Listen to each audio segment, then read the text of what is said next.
On this week's episode of Marketing O'Clock. News content went down on Facebook, but only temporarily. We, as a podcast, partner up with a new ad network that's making some good changes.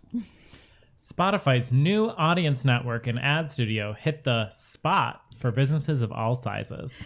We merely scratched the surface of the merits of CD quality audio, and I know we skipped some. Watch out, Joe Rogan. Jess Budd is coming for that UFC color commentary role. Find out who makes a cameo on the Cypress North blog. All on today's show. Marketing O'Clock is your weekly dose of digital marketing news, a proud part of the Search Engine Journal Podcast Network. We record every week from the Cypress North Studios located in beautiful Buffalo, New York. Tune in to our critically acclaimed Famous Friday news show for insights, updates, rants, and much more as we cover the full gamut of digital marketing for you. If you want to follow along, just check out our show notes or head over to marketingoclock.com for all of the links from today's articles.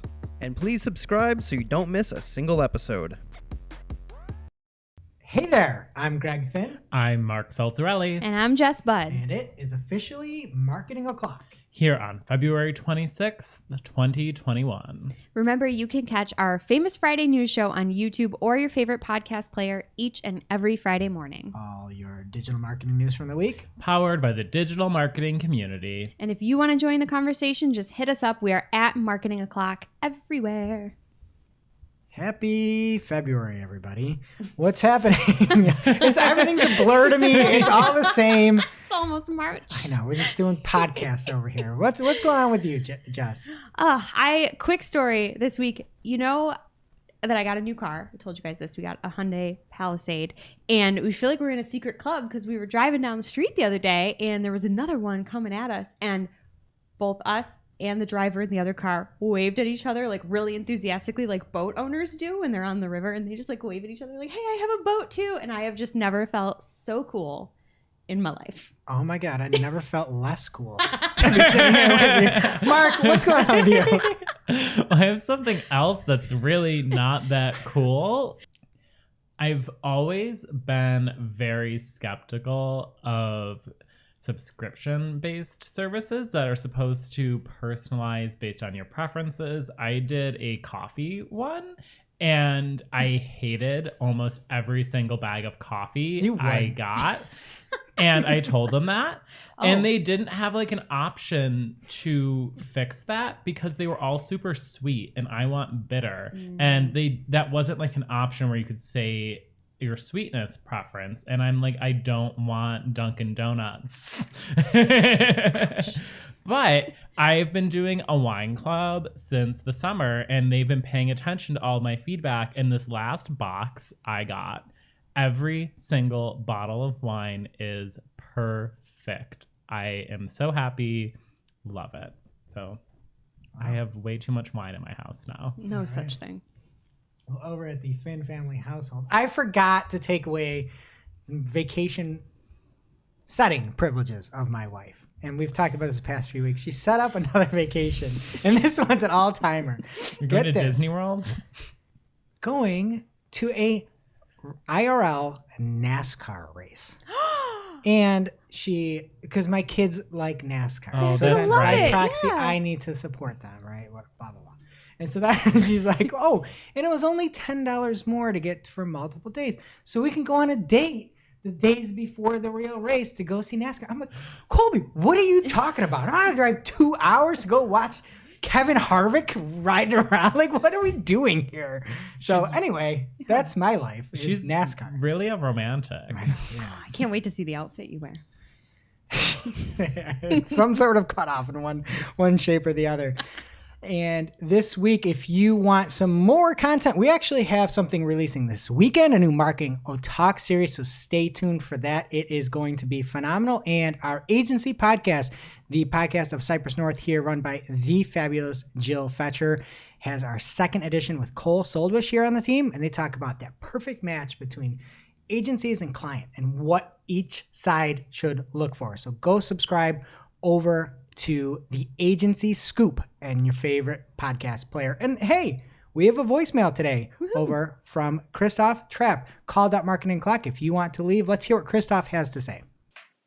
Hey guys, it's Christoph Trapp here from AuthenticStorytelling.net. So regarding 3D audio, when I first read about that, I don't know, a few weeks ago, I thought, what the heck is 3D audio? Does anybody care? Do we need it? And then I thought back of the times when I had SD television, just regular television back in the day. And everybody said, do we really need HD? And then when we got it, of course we did. And then it turned into 4K, and now there's going to be 8K. It's probably the same thing with audio. Once we get it, once we love it, we'll want to use it. We'll want to upgrade our equipment. But again, if you're just starting with your podcast, not you guys, of course, but other brands, don't let that be an excuse. Just start 3D or whatever. But I definitely think technology will continue to evolve. Keep up the great work. Yeah, that's a good point, Christoph. I still kind of don't have 4K or 8K or 16K or probably 2K, but you don't have a tube TV either, do you? Right. Yeah. No, mine's projection, big screen. And you listen to Slipknot, so you can barely hear anyway. So what's HD audio? I will take that into 3D, 4D, all the Ds of Slipknot. All right. Well, first off in news this week, I've got a big old smile on my face because I'd like to read a little ditty from Google Ads. Today, we're announcing some important changes to the Google Partners Program structure and badge criteria to help you, our partners, and your clients continue to thrive. ... We've heard that many of you would like our badge requirements to be more transparent and aligned with helping you deliver on your clients' goals. We understand that you want to know exactly where you stand and what you need to do to earn the badge, and we've taken steps to meet these expectations. For example, you have the flexibility to apply or dismiss performance recommendations based on your own assessment in order to meet a minimum optimization score of 70%. This is launching February 2022. OMG. I should have brought party poppers. I almost got champagne. I almost wanted to get champagne, but I got sidetracked at McDonald's. True story. But yes. I genuinely thought this day would never come, where they listened to agencies and made that change. And what this means is the proposed partners platform, you would be required to hit a 70% threshold. Initially, that wasn't there. It was then changed to 70%, which is arbitrary, but now you can dismiss recommendations. You still will have to get to that threshold, but if you dismiss something, say it's broad match and it's 17%, you can dismiss it and that will not count against you. And one of our lovely Google reps emailed me and Cole here on the team just 7 minutes after the announcement came with this highlighted. I was responding back. I'm like, this is one of the best things ever happened. All this stuff. It was actually awesome. Mm-hmm. I don't believe that someone could possibly know how you felt about this. It's weird. It's been a big secret. Best kept secret in the industry. But anyway, so just for clarification, because of course the PR piece, the post wasn't very specific, but if you dismiss it, you can lower that score, unlike the proposed change. And also PPC Rachel at PPC Rachel on Twitter. Again, she's got the PPC Kurt treatment. She had found out that there's a fix for creating company account strategists as well. And one of the concerns was initially with the proposed changes, anybody who's on there for billing, so let's say it's billing at Cypress North or something, that they would have to be certified to hit that threshold. Mm-hmm. You now can assign who is actually a company account strategist. And you can say that we estimate you have this many account strategists. Is this correct? Yes or no? And then you can change that. So again, another step forward to making it easy and not having to kick billing off, like billing, get your email address. So overall, a lot of really nice changes here. And being maybe arguably the loudest voice against this Google Partners change, I just want to say how genuinely happy I am about this. I know that the Partners Program is small in the grand scheme of things, but I really took umbrage with this change because I thought that it was really underhanded to make agencies implement these changes on behalf of their clients. And it no longer is. And that matters. It does. Yeah. As does being heard. I mean, I think we talk about how we joke about how at Google their departments don't even talk to each other, but they heard criticism from the community, took it into account, and did something. And I just feel like that is worth noting too, that yes, it's wonderful that the change is not being made that everybody was angry about, because that in and of itself was a problem, but just the fact that they took feedback into account, they took our recommendation, Right. that's awesome. And do we have search queries? No. Is it perfect? No. No. But it's a huge step in the right direction. One, quite frankly, we haven't seen in a while. And big thank you to our audience, to everybody who supported us along the way. Everybody who's helped out. I mean, we did everything we humanly could to fight this. From a scathing article in the SEJ where the cover image was a dumpster.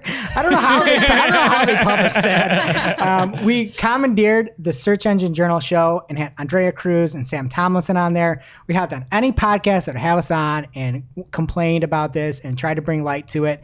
And we even made our fantastic design and development team made our own badge, the client partners badge, in case you felt left behind for giving up your Google partners. So I feel like we all, as a community, helped out to right a potential wrong and really likely helped so many small to medium-sized businesses that we'll really never know about, right? With this change. And through all the work, I mean, I do it again in a heartbeat. And big thanks everybody for helping out, but most importantly for audience. It means I'm not going to whine anymore. I mean, you'll find something. About that. All right, what are your Give it a few weeks. What are your thoughts on that? I think it's a really big change of tone from Google. With a lot of the changes we've been seeing over the past year have clearly been like, we're trying to remove people from the equation. And now this kind of change, the big part of this is them saying, we want you to look at the recommendations and apply or dismiss. And we all know the recommendations in the optimization score are pretty garbage. And they at least will now be getting human feedback on, is this actually relevant to my account? So they can actually start incorporating that human feedback into how they give recommendations. And ultimately that will improve their product. So this is a very wise move on their part. And I think it's nice to be included again. That's a great point. I mean, because I just typically don't look at them. Now I'll go in, I will look, and I will give that feedback, dismissing things, and hopefully they do take that into account. So that's a really good point. Great. Awesome. Mark, what do you have in news? We may be giving Google a pass this week, but I think they can't let their guard down yet because there's a new advertising platform on the rise. Spotify leveled up their advertising game this week, and they're coming for you, Google. They announced 3 big changes coming soon. The first and biggest, and very heavily related to the other 2 changes, is the announcement of the Spotify Audience Network. And this is kind of the culmination of some releases that Spotify has had over the last year, 2 years actually. In February 2019, Spotify acquired Anchor for podcast creation. Then they launched streaming ad insertion in early 2020, and then acquired Megaphone, a leading advertising and publishing platform for enterprise podcasts, in December of 2020. With the 3 powers combined, they summon Earth's greatest champion, Captain Planet. Just kidding. They're actually launching an audio advertising marketplace. Now, rather than kind of the traditional podcast advertising where everyone is just advertising by title and working with the podcast directly, or kind of you can advertise to like free Spotify users, you'll have many more options now. So first, you can reach engaged audiences in screenless moments at scale on and off Spotify. And these are all quote from Spotify. Next, leverage easy-to-use targeting tools to reach audiences that matter most. Explore advanced insights powered by streaming ad insertion. So you actually will have data into how that works.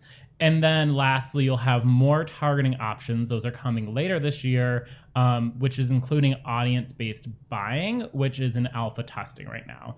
And those audience-based buying options will include your basic demographics, so age, gender, location.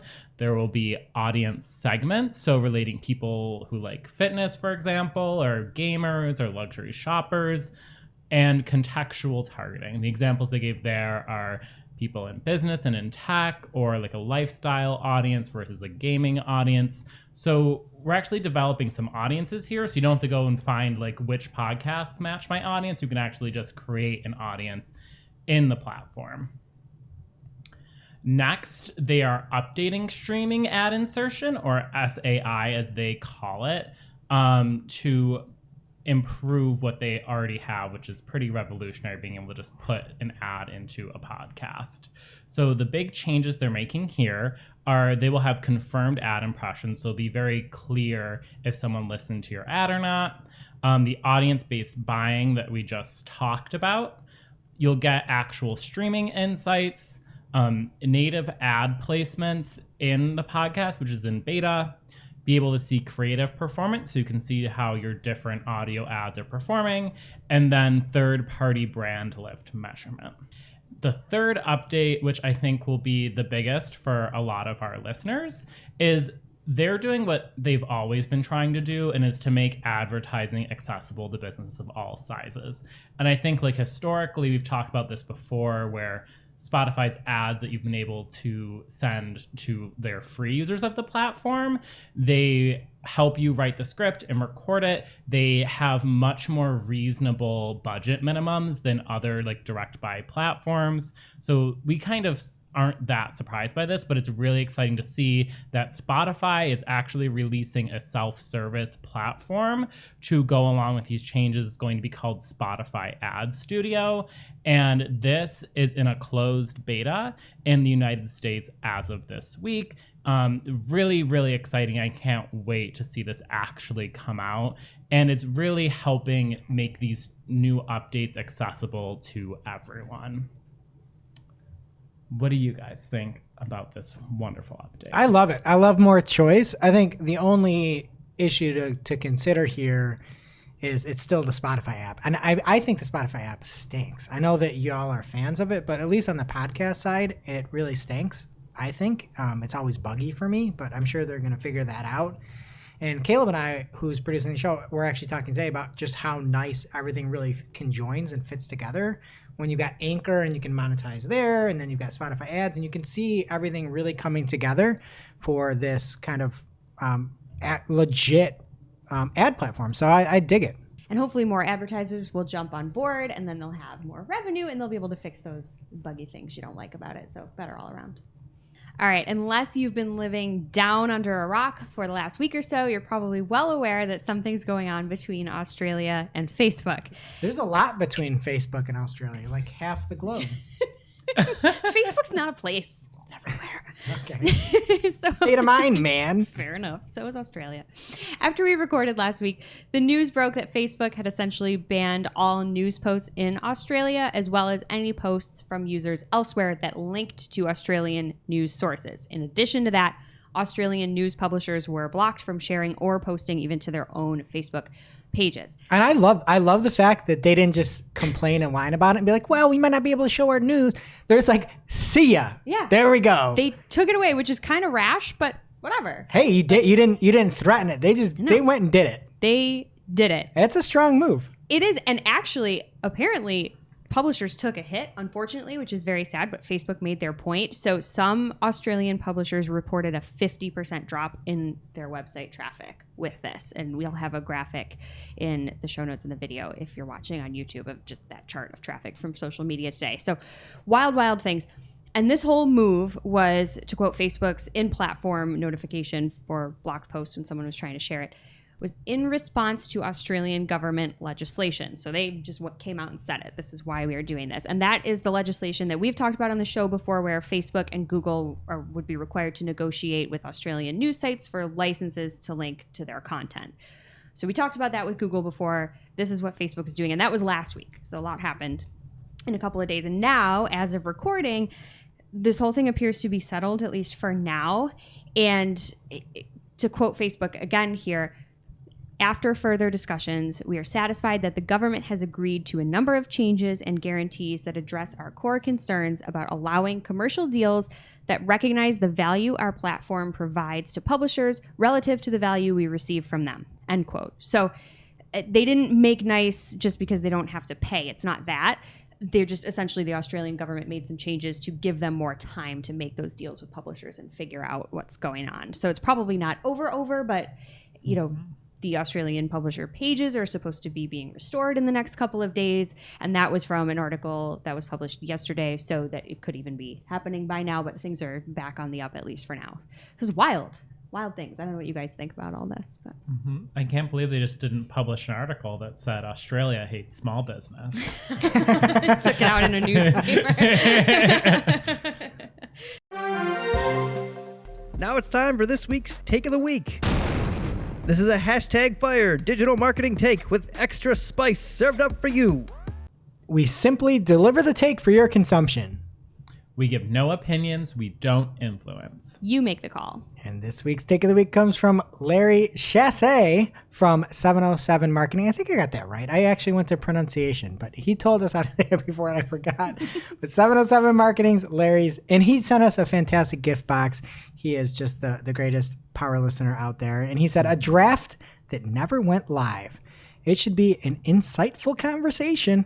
I redacted the rep's name to protect the innocent. Gotta love automated systems. Here's an idea. If impressions equal 0, do not send email.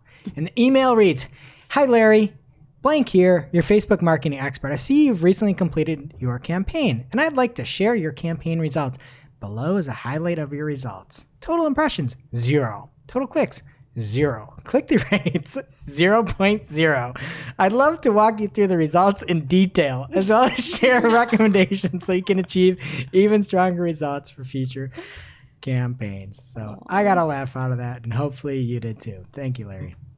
And now it's time for this week's ICYMI. This is something you just might not have seen. Maybe something you overlooked. But you shouldn't have. ICYMI people, from Mark Irvine at Mark Irvine89 on Twitter. Random PPC trivia I learned today. A negative keyword will only prevent your ads from showing up if that word appears within the first 16 words of a search term. 16 plus word search terms are still very rare, but what a weird quirk. And then he responded to himself, I think the weirdest part of this is the number 16. Google only lets your keywords be 10 words long, and I believe this was once the same. So why is 16 specifically? Is Google still really hex here? And why not consistently hex then? What the hex? And one of my favorite things that was a reply to this was from Timothy Jensen, where he was like, that's why I could never block those really long queries that are college students trying to find the answers to homework, because the keywords at the end of that query, and it's more than 16 words long. Now it's time for this week's lightning round. Pew, pew. At this point in the show, we split up our content into 3 parts: paid, organic, and social. First up in the paid news this week, a rumor we've been dreading since September has officially been confirmed.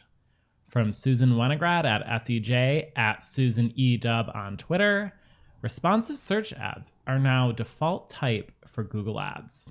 The good news is that you can still create and edit expanded text ads. It's just that responsive search ads will now be the default.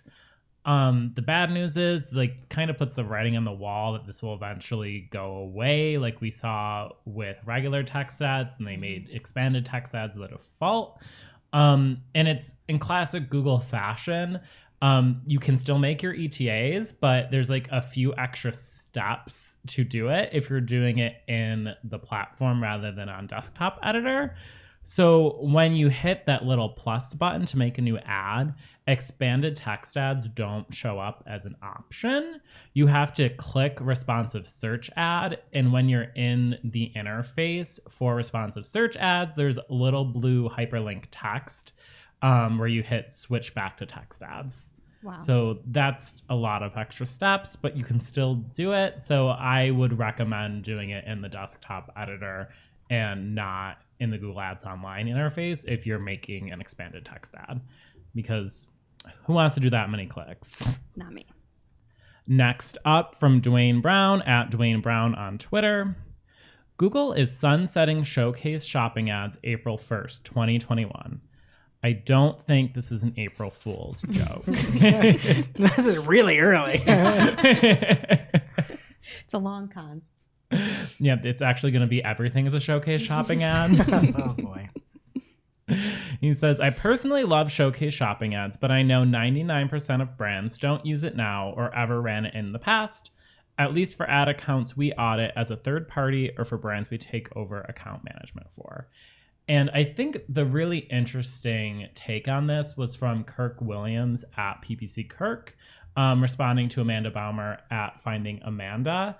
And he says, just saw that. I'm curious if this means that the ad type itself is going away or just the ability to segment these out within the UI, which would be like very Google Shopping where they don't want to give you a choice. They're just going to do what Google thinks is best. And that would be very interesting if they started doing that. Next from Mike Rhodes at the Google Guy. Snagged that handle up. And he says, group rows by? Anyone else seeing this in their Google Ads segments? Is it new? And then it's a screenshot of his different audience types, and he is able to group them by either none, as the default is, type, campaign, ad group, or audience. And I think this is kind of cool. Not a huge thing, but just kind of makes things easier to see at the platform. Mm-hmm. Like if you don't want to be using an affinity, you only want to be using in-market, it's easy to flag that. I dig it. So that's cool. Make it so much less cluttered. Mm-hmm. Mm-hmm. And make it so much less cluttered. Especially when you have like 1 million observation audiences on a campaign, and you're just like, oh dear, like how do I even like make decisions based off of these? Mm-hmm. Oh dear. But the only issue here, there's really only one Google guy, the Google guy from Webmaster World, who eventually turned into Matt Cutts. So that's the only problem I see. Sorry, Mike. That cuts deep. Nothing to be sorry about here. We're all fun and games.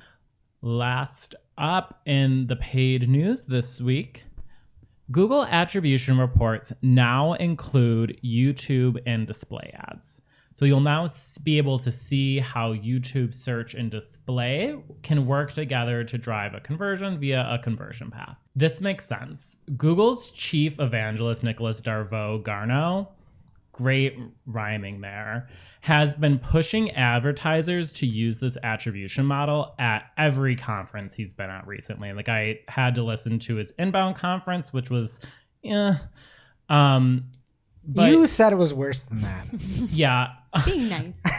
People were like asking questions and they were getting ignored. So like Andrea Cruz and a couple other people and I were like responding and giving them actual answers. It was basically just like, let the automation do its job. And we're like, that's not how it should work. And we were like actually helping people answer Google Ads questions because at inbound, a lot of the people are very new and it's like a lot of kind of 101 stuff, especially at these big main stage panels like this one was. So it was a lot of people who were just like honestly just looking for Google Ads help. They don't know what they're doing and they were being led down this wrong path. So there were a couple of us who actually do PPC professionally that were in there helping actually answer questions while Mr.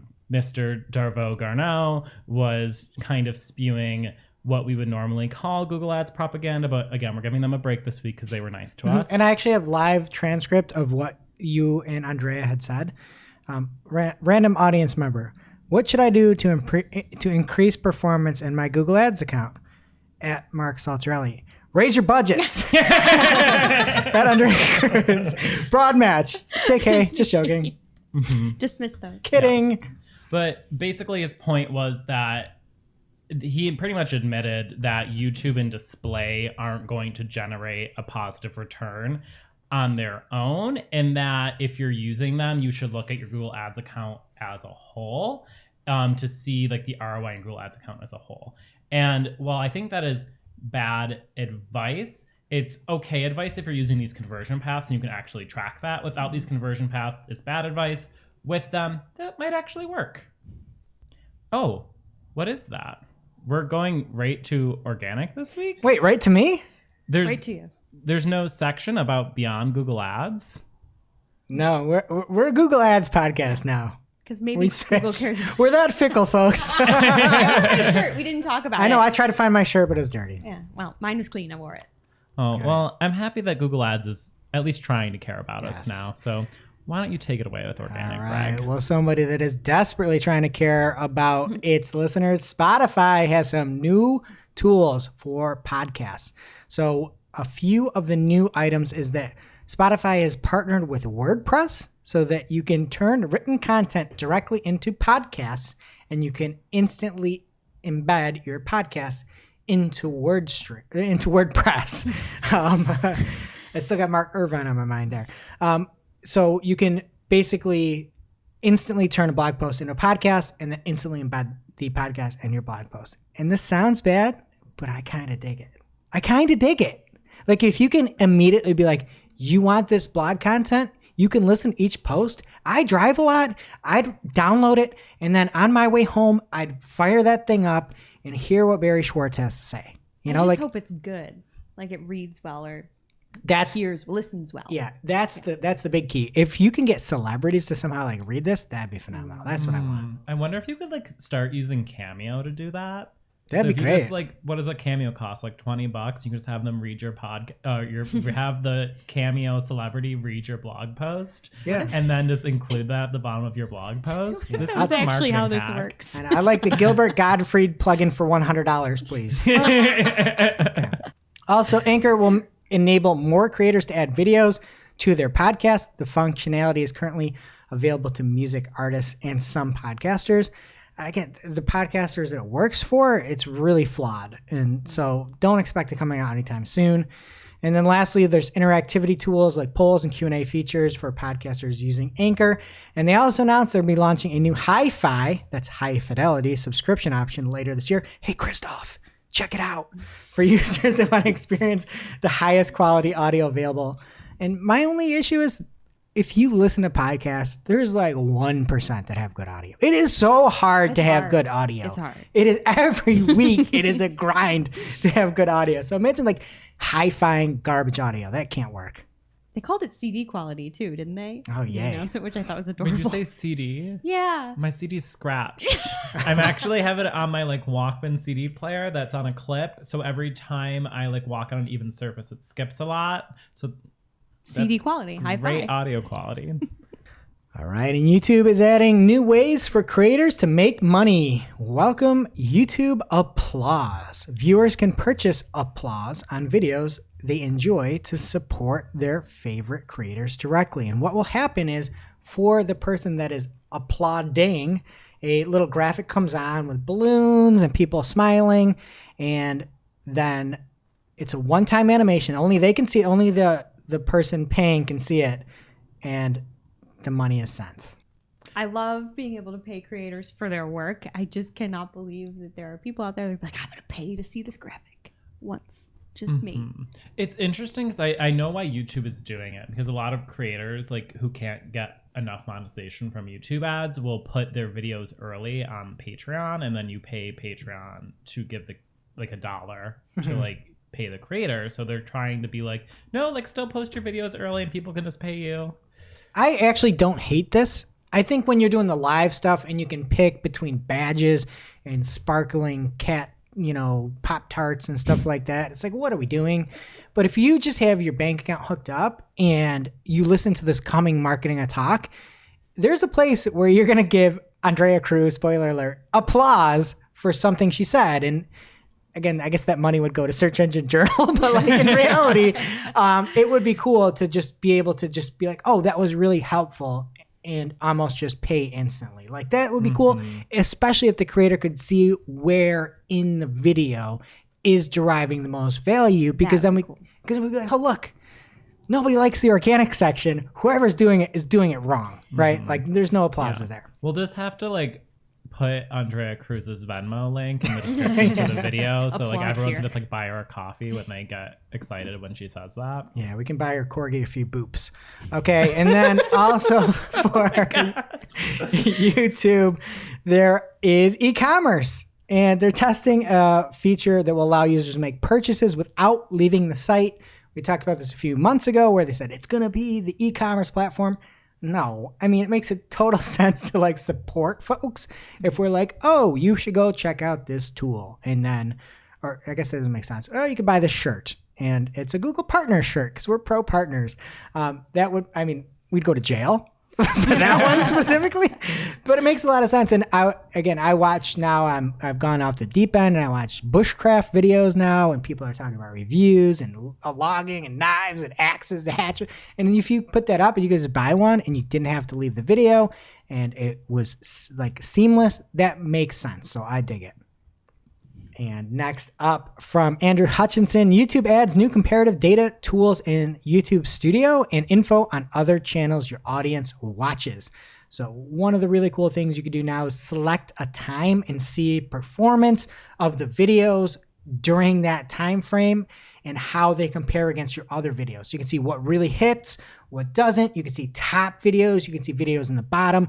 Try to find things. Maybe it's video length. Maybe it's a type of video, and see what rises to the top. And just running through the Search Engine Journal channel, it was the video with Mark, Anu, and Ginny that was the top video. And then you can see some of the bottom videos. And I'm not going to mention what those were. You can also, there's a new card coming where you can see other channels that your audience watches. And I couldn't find that, but that's actually helpful. You might be able to find somebody you could partner with, maybe some specific content that you could like say, oh, I want to, my audience really digs this. I might go this direction a little bit more. Next up, YouTube has confirmed that the TikTok-inspired shorts will soon be expanded to U.S. users. Who cares? And Google had also mentioned, Barry Schwartz wrote an article called Google Focus Less on Individual Pages and More on Category Pages. I mean, I wouldn't take that at face value. There was a Webmaster Hangouts where it was a very specific site that was trying to rank for these random individualized pages, and I don't know. I think that Glenn Gabe on Twitter had a great response where he said, John took a quick look at some pages and can see how Google's algorithms might be confused with how to show the site in search. There's just not a lot of content there. G systems could be struggling understanding what the pages should be relevant for. So again, make sure that your individual pages or sections can be understood by a robot. Beep, borp. What's happening in social, Jess? So much, as always. First up in social this week, new tools and features for LinkedIn's company pages. The newness is focused on both organic promotion of businesses as well as facilitating employee engagement, which is cool. For the latter, admins will be able to curate content for their employees to reshare and then use a new analytics feature to actually see the reach and overall impact of their employee advocacy, which is really cool. And then on the lead gen side, there's a sweet new feature to the newish product pages that launched a couple months ago, lead gen forms. So they're free to use. And LinkedIn says when a member clicks on one of your products, their LinkedIn profile information automatically populates in an in-app form that they can submit instantly without having to type their info by hand. Love to see it. Mark just fell out of his chair. We need an ambulance. He put his hand to his heart for those that aren't watching the video. I think that's really cool. I've been waiting for something like this. I think it is so smart to make them useful for your organic page. Totally. And absolutely love it. I think it'll be so helpful for many companies. It really will. And it's free. So like my first thought was, oh, you might get a lot of junk because it's so easy, but you're not paying for it. So as long as you've got somebody to sift through it, this is great. No complaints. You're going to say, no. Ooh, hello. Exactly. Everybody's favorite game. All right. Love to see it. But moving on from seeing to hearing, Twitter has launched a live test of voice recordings in DMs in India, Brazil, and Japan. And so Twitter India tweeted, starting today, you'll be able to record and send voice messages in DMs. Winky face. Here's how. Finger pointing down emoji. P.S. The experiment will be rolled out in phases. And then they have a little video, which is nice. It like shows a use case, I guess, when this makes sense. So I think it's fine to record a voice message and send it in a DM, but their example in the video is so stupid. It's, OMG, did you see last night's episode? No, what happened? Way too much to type. And then you record audio, like call your friend. If this is a conversation you're having, use a phone. Exactly. Use your phone like a phone. I can see this being a useful feature, but this was not the example to tout it. Yeah. And the only time I'm really using Twitter DMs is to like send someone a tweet. And I don't want to retweet it. I just want to send it to them. Now you can read it to them. I talk to PPC Greg on DMs like every day. Okay, that makes sense. But it's like for this type of thing, call them, FaceTime them. There's so many other options. What do you do when your person is just an avatar with no name?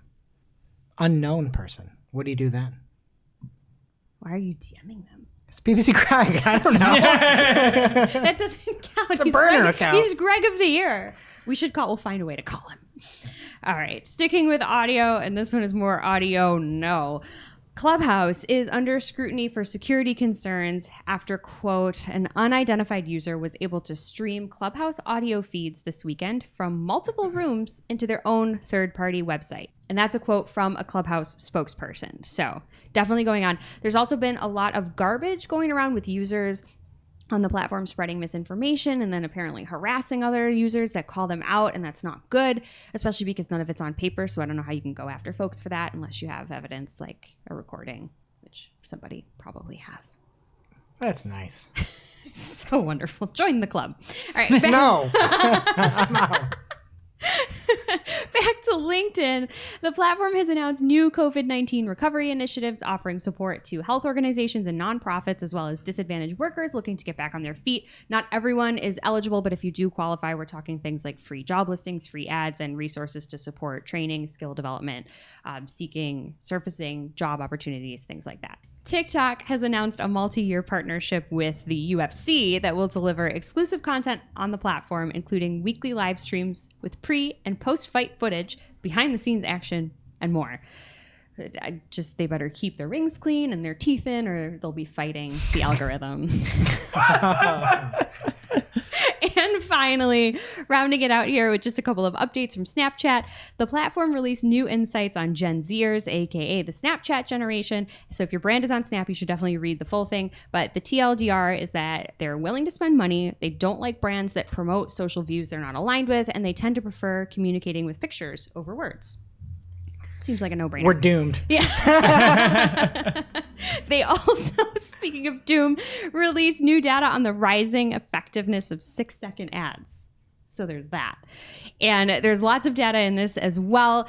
It's shocking that the platform is like, oh, people love 6-second ads. Like, a little convenient there, don't you think? Yeah, you shouldn't believe self-serving studies. I know, it's crazy. I don't know. Yeah, next up, 1-second ads work better than 6-second ads. Here's 6 of them. Yeah, I don't know. Read the thing if you're on the platform. There's lots of data in there. There was an interesting finding about the use of custom platform-specific content versus repurposed materials, which you would think would make a difference, but maybe not. So again, if you're on the platform, if you're advertising there for your brand, it's good food for thought. Again, take it with a grain of salt. It was released by Snapchat, but still worth a read. And that brings us to our real life segment, straight out of our accounts and into your ear holes. It's time for Working Hard or Hardly Working, where we talk about what's going on in our IRL work, good, bad, or otherwise. Yeah, I think Microsoft advertising may have turned on us. I don't know about you guys, but I've been getting much more bad close variant matches on Microsoft than I have been. I know like theirs has always been worse than Google's, but I had a campaign I had to completely pause for a client that's a new client because 75% of spend for this campaign was on search terms that had a completely different intent than the keywords I was bidding on. And they were all like partials of the keyword I was bidding on. So they were really difficult to negate. And then I wanted to go talk to Microsoft advertising support, and the queue was like 18 people long, and I'm really busy this week and I can't just sit there and wait. And we no longer have our own dedicated agency rep. And it's just sad. I mean, they reached out to me on Twitter after I tweeted about them, and I just haven't had time to respond. So I hope I can get a refund, but please fix that, Microsoft. And also, people, make sure you're keeping a close eye on your search terms on Microsoft, because it's a mess. Man, how this podcast has changed. It's amazing what a week can do. I know. Jess, what do you got? So for me, just a little peek into how Cypress North likes to do things that has been working really, really well for us.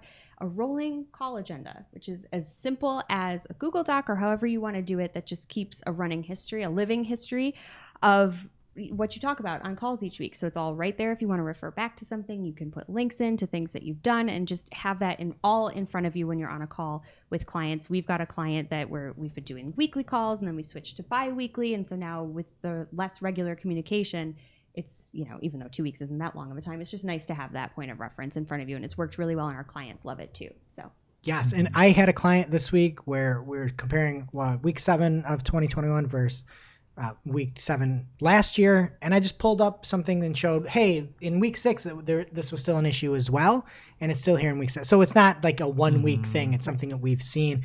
It just saves so much time going that route. Yeah, and I love it. Just like I always start with copying last week's and pasting it, then updating it. Makes it super easy to be like, this is where this project is now. Exactly. And the other thing I love with clients who are very savvy with this type of thing, you can like tag them in the agenda, or when they owe something as a reminder, and we like tag each other in things and they refer back to it. I link to things in the CRM and they go and look at it. It's just really easy. Really easy. Keeps you on track. And speaking of that client that I was talking about, we had a weird Friday from a sales standpoint, and I might have mentioned this before, but one issue when you're looking at conversions, or especially anything e-commerce in Google Ads, there's a lag in conversions.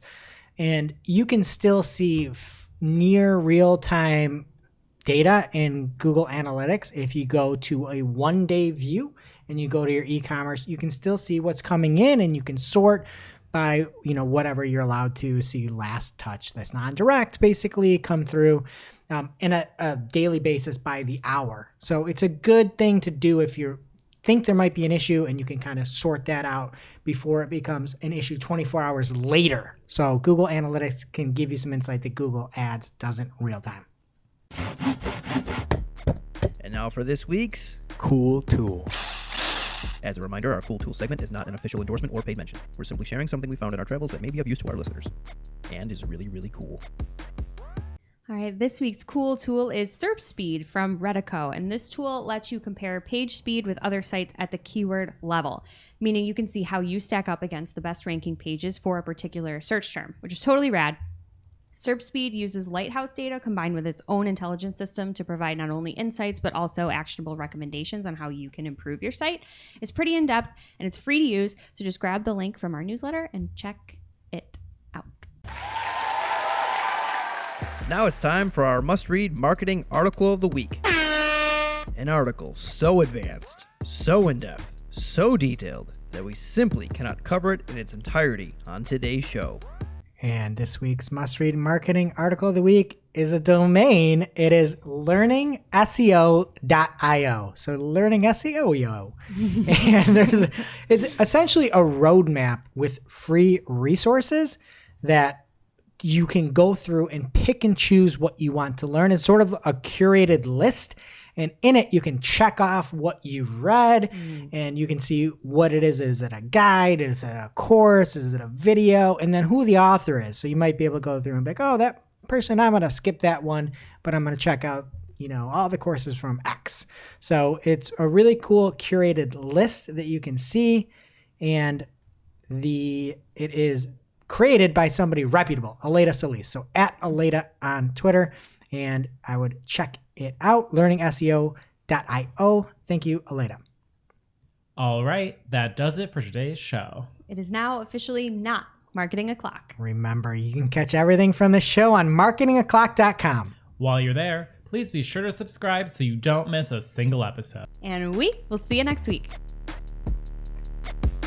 Thanks for listening to Marketing O'Clock, part of the Search Engine Journal Podcast Network. If you're looking for more information on today's topics, head over to marketingoclock.com for links to all the articles that we covered. And please be sure to subscribe so that you don't miss a single episode.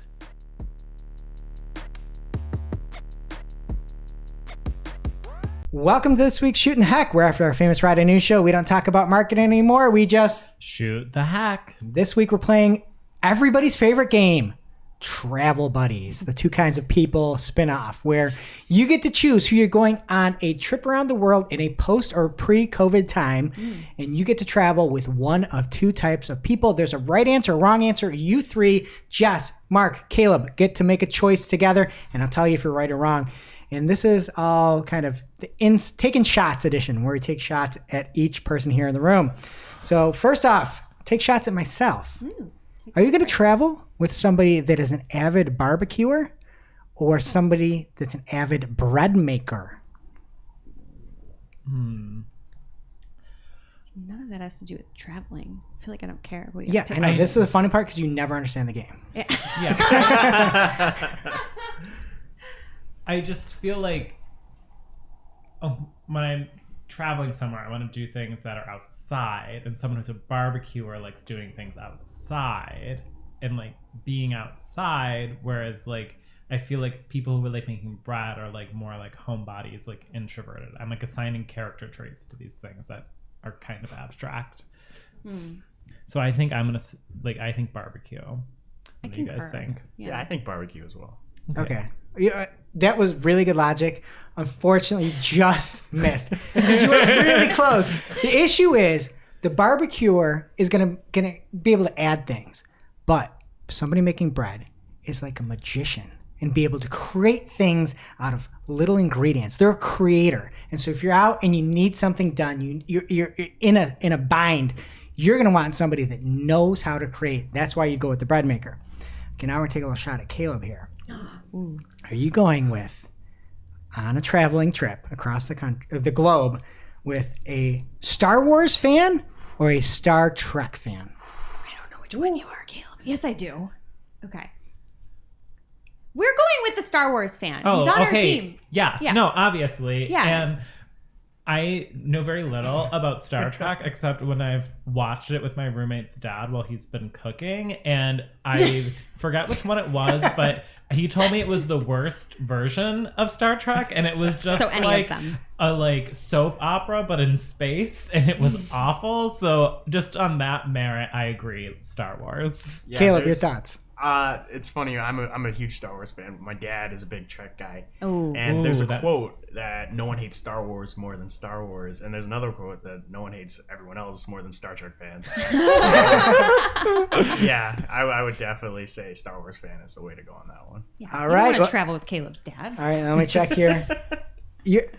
You're actually incorrect. Caleb's dad was correct. Come on! Because the thought is Star Trek has been around for a longer time, and you want to really get the culture in when you go to these different places. And you can be like, Star Trek transcends everything. Because you can be like, yo, Billy Shatner, ho. And everybody will know that across all generations. You could be like, Spock, you'll live long and prosper. Like, not everybody knows like Baby Yoda and all that stuff. So it's really just, you're going to get a much more traditional feel to those travels if you're well-versed in Star Trek. You are reaching.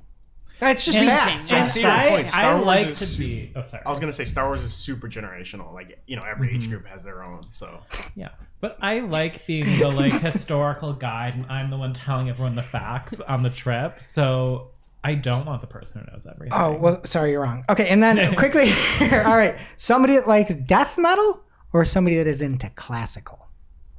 How do you know I'm not both? This is Shots at Jess. I prefer someone who likes corn. Thank you. Caleb, thoughts? I would go with someone who's more into classical because, you know, I would associate like calm and structured feelings with someone who's listening to like Beethoven on the plane or something. But don't you want to like go out and have a good time on your trip? All right, No, we need an answer here. I agree with Caleb because I'm sorry, Josh. I was so on board with both because of when you. I'm like traveling, I care more about like the history. Like I have a lot of fun when I'm home and doing like wild like metal things, but when I travel, I want to like soak up the history. So I say classical. Final answer. 2 classical votes. Classical. And Caleb's rationale was absolutely correct, but not for the scenario. That is who you want for a roommate. Somebody structured, reasonable. I said vacation, and you want death metal. You want to have fun. You want to get out there, and you want to see stuff. So You want 0 for NASCAR. 3. Yeah, NASCAR. Yeah. Let me get Denny Hamlin here. Okay. So are you going to travel, last one here, with an amateur drink mixologist or an amateur food mixologist? Somebody that just mashes food around and comes up with their own meals. Mark, your thoughts. I just feel like the food one is a little bit more nauseating for me. That's how you get food poisoning on a trip. Ruins your trip. Like, and it's like if you make a bad drink, it's really easy to dispose of. You can just dump it. Also, I do hate wasting alcohol though, so that's kind of a drawback. But like, I feel like bad food is so much harder to get rid of, and it like smells, and like you don't want your like place you're staying to smell. I agree.